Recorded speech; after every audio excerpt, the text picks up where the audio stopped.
Hello there, everybody. We are getting started on Friday's Survival Mom Facebook Live. And I don't know that I can share this in my two groups. Usually my assistant is the one sharing with me. But if you will bear with me just for one moment, I am going to go ahead and see about that whole sharing thing. She said it was super easy. But if you aren't super duper tech savvy, you might have problems. So just give me 1 minute. I'm going to see if I can't share it to a couple of groups. I am coming to you after spending some time in Europe's heat wave. And I'm going to talk to you about that today. It was really something there. I've just shared it with Survival Mom Bootcamp. I'm going to do one more share. And I guess I should ask, can you hear me? Is my microphone on? It should be.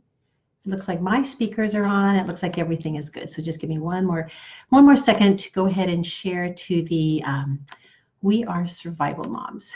We don't want to leave anybody out today if we can help it. So how are you all doing? And those of you that are here live, let me know where you're from. It's always interesting to see people from across the country and sometimes even around the world. I know in our Survival Mom Sisterhood group, we have women from Canada and France and Scotland and England, and I think another one or two countries. So it's really interesting to me when I see just so many different people. And maybe, thanks, Robin, and everyone just kind of, for whatever reasons, have the same mindset. And the mindset is, you know, wow, I want my home to be resilient and I want my family to be ready for whatever may come. And some of you may have been reading about the heat wave in Europe. Not hot temperatures everywhere. In fact, I was looking at some extremely cold temperatures, I think, in Russia. But wow, in France, it was 108. And as I mentioned before, we weren't there at those high temperatures, but I'll tell you in a few minutes just what it was like staying in a place with no air conditioning. Okay, it sounds like in Yuba City, California, it's going to be 106 and 108. Central Texas, hey Lynn, I'm happy to see you again. And where we are, I think we're just hitting maybe the low 90s today. And last night and the night before, my husband and I were out riding our bikes. And it was really nice to finally have some decent evening time temperatures.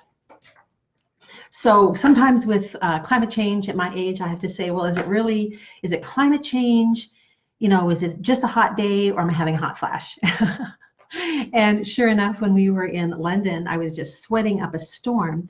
And in fact, at one point, I think we had been there for about 2 days. And we were staying in a nice little Airbnb, no air conditioning, but when you had the windows open, there was a breeze most of the time. But when the breeze stopped, it got really stuffy. And one afternoon, we happened to be heading back to our Airbnb. I don't know if we had been to a museum that day. I think so. And one train/subway, they're underground, one after another, there were people packed in like sardines all the way to the front, to each door. You know, and my husband and I said, okay, I think we've let 2 of these trains go by because they were so packed. He said, what do you want to do? And I said, well, let's just jump on one. And we were standing there, the door closed, you know, just barely behind my husband. And it was packed. And it was stop after stop after stop. No one was getting off. And I'm thinking, where are all these people going? Doesn't anyone have to get off one of these trains or these train cars?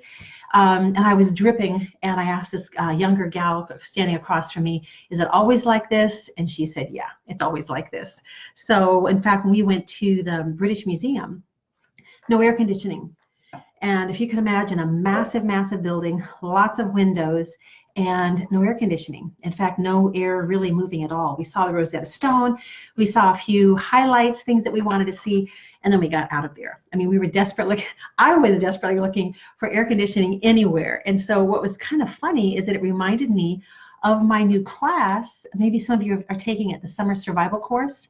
And it's still on sale. You can still buy it. I'll put a link. I'll have to remember to put a link here in the description. But I thought how ironic it was that I had taught this class, I think I taught like 5 video lessons in this course. It's more of a course than a class. And I made all kinds of printables. And now here I was, in London of all places, just dripping sweat. And when we finally, the last 2 nights, we were staying at a hotel out by the airport. And we checked in, and the air conditioning would not, the air temperature would not go down. I thought, I have spent this whole entire week doing nothing but sweating and having a good time too. But man, it was just kind of ironic that this hotel I was holding out, the last 2 nights, at least I can sleep in air-conditioned, cold comfort. And no, we had to call the maintenance guy to come in and fix it. So I was reminded all over again, summer survival, heat survival. I have a page for you towards the end of this course. It's going to have a bunch of additional tips that I have just kind of used myself. I picked up from living in Phoenix for so many years and now here in Texas, where it does cool down. We had snow a couple of winters ago, maybe 1.5 winters ago. But for the most part, I guess God just wants me to live where it's hot. That's my only explanation that I can think of. So one of the things I noticed when I was on this trip is I was paying attention to how I was feeling. And I just told my husband this afternoon that at no time did I really feel like I was going to pass out. It was just the sweating, it was just hot everywhere. Sometimes a restaurant would be cool and I would cool down for a little while, but I never really felt like I was going to pass out or that I was becoming seriously dehydrated. In fact, I've never had drunk so much water on a vacation in my entire life as I did there. We were drinking water and drinking more and more. And so that was the good thing. In fact, that was what made me think, Lisa, it may not be total, fun to have, be here in this, sweltering temperatures with not much AC and not much moving air. But nevertheless, we enjoyed ourselves, which was the whole reason for being there. But I was monitoring how I was feeling. And so my first tip to you is whether or not you are somewhere very temporary where things are hot, no air conditioning, maybe the air conditioning is broken down, maybe there's a power outage. It's really important to just monitor just your own self-assessment. Are you starting to feel lightheaded? Are you getting lots and lots of water? Drink more water than you think you need. Kind of a rule of thumb just for daily water intake is 1 ounce per, Is it 1 ounce per pound of weight, and then you cut it in half. So if you weigh 150, then your goal water intake would be 75 ounces. Drink the water that you think it's enough, and then drink some more, because everything in your entire body operates with the use of water. And so it really is easy just to be overcome and not even realize it. But more importantly, it's not to keep tabs just on yourself, but especially if you have little kids, little children, they may not even realize they're getting hot. When I was little, I remember getting a heat stroke at one point.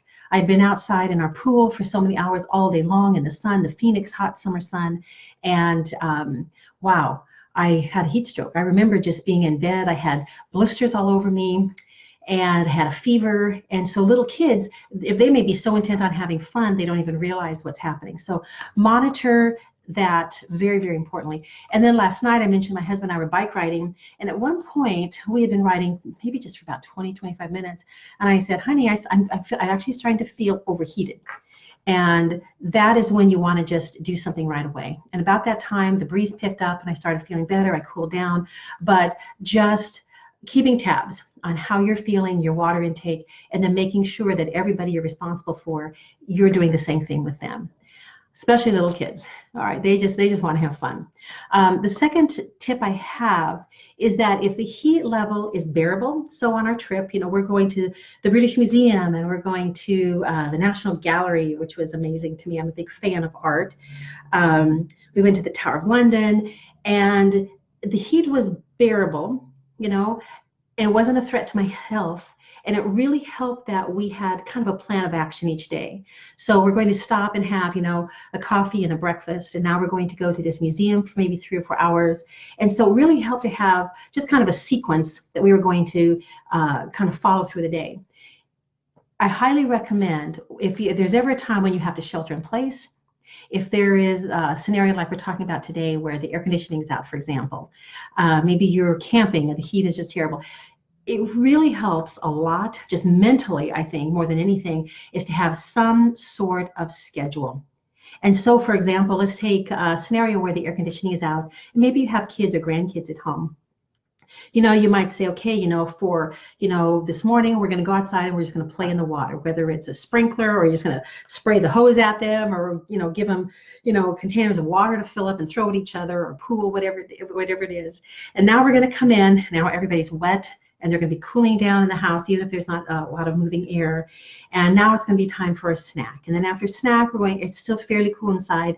I'm going to read to you for about 35 or 40 minutes. And now we're going to go to, McDonald's, and we're going to be there, in their playland, and just break up the whole thing just in chunks. And even if you do it with yourself, it really helps a lot, because just sitting in one place and being miserable hour after hour after hour, it's just going to seem like the day is never going to end.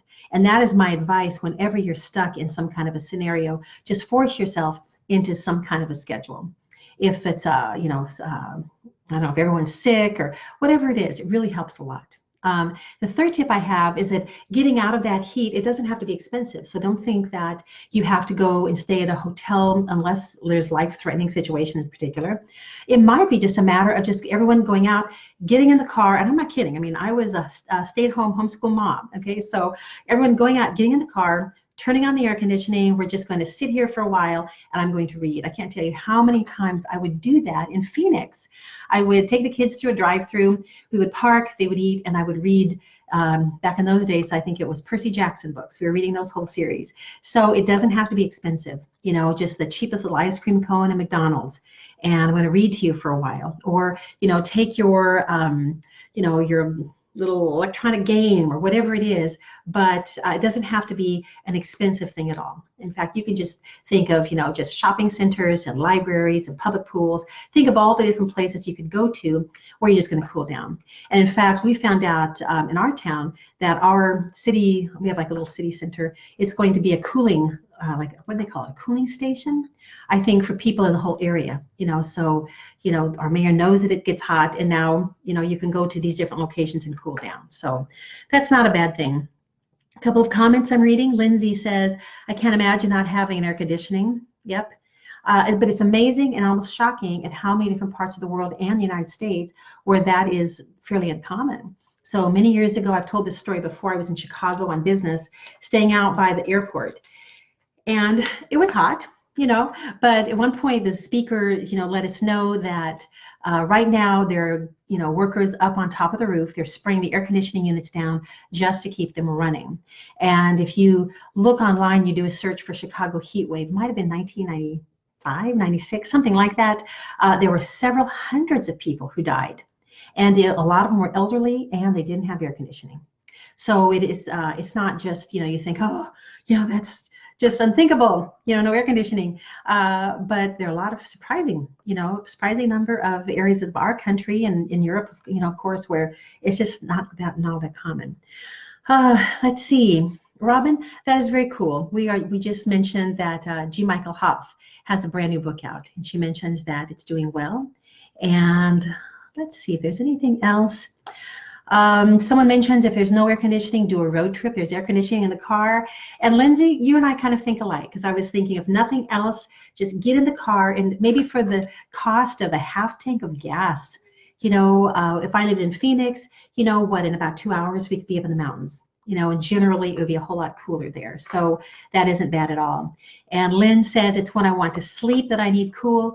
Same here, Lynn. I mean, we have a ceiling fan, and sometimes I turn on another fan.